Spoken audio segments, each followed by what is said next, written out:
But Joshua Bidemi says, I don't believe any president in this country can probe any of Nigeria's past presidents. If President Tinubu can do it, wow, it would be great, but I doubt it will. Olatilewa Kamal says, Buhari and Osinbajo need to say something. They need to tell us about they need to tell us these atrocities were never committed. Nelson Adufe says, if President Tinubu can be consistent and persistent with the level at which he is fighting crime and daring to restore the economy, I believe it will set a pace for presidential system in Nigeria. And last but not Lawrence Hogan says we should focus on building the economy and repair as Tinubu is doing now, than trying to go into what has already spoiled in the past. And last but not least, Oluchukwu Kleto says, good evening, the maestro himself. I think we should hit the ground running and stop apportioning blames.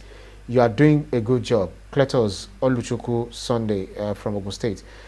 Okay, so BKO, your final thoughts on this particular one. It's just about 4 months into the administration.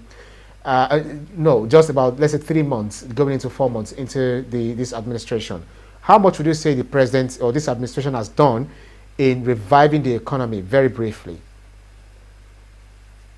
No, the steps that have been taken are good steps, but it won't deliver the goods immediately. We have to be patient. Now, the governments at all levels will find much more money to work because, as you can see, we are able to save.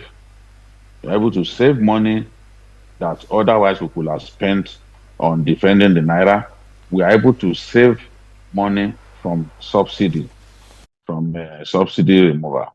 So states have more money now than they had in previous years, previous months. That way, they should be able to focus on infrastructure renewal, and infrastructure renewal will create jobs for people.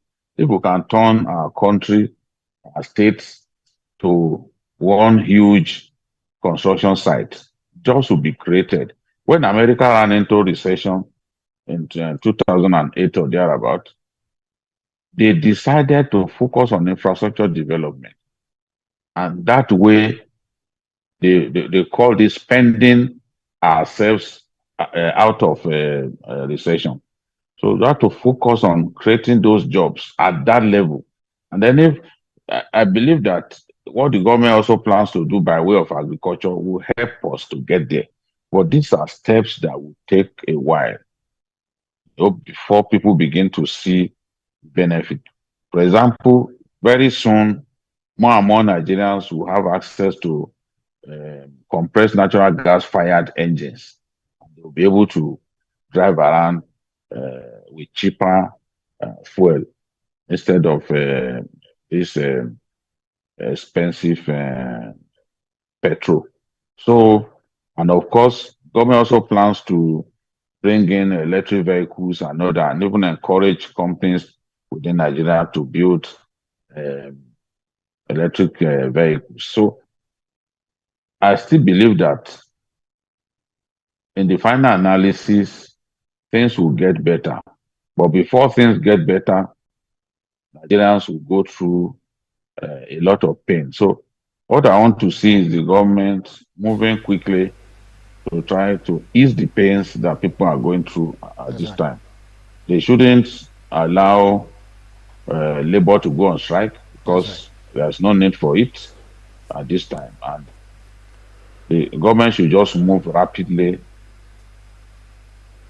try to ease the pain of our people, increase the minimum wage as they have promised. And I'm confident that by the last quarter of the year, people will start seeing some changes and the economy will begin to bounce back again. Right, It's difficult to say at this time that, oh, the president has turned around the economy. That would be utter falsehood. But we know that the steps that he has taken are inevitably going to lead to economic progress.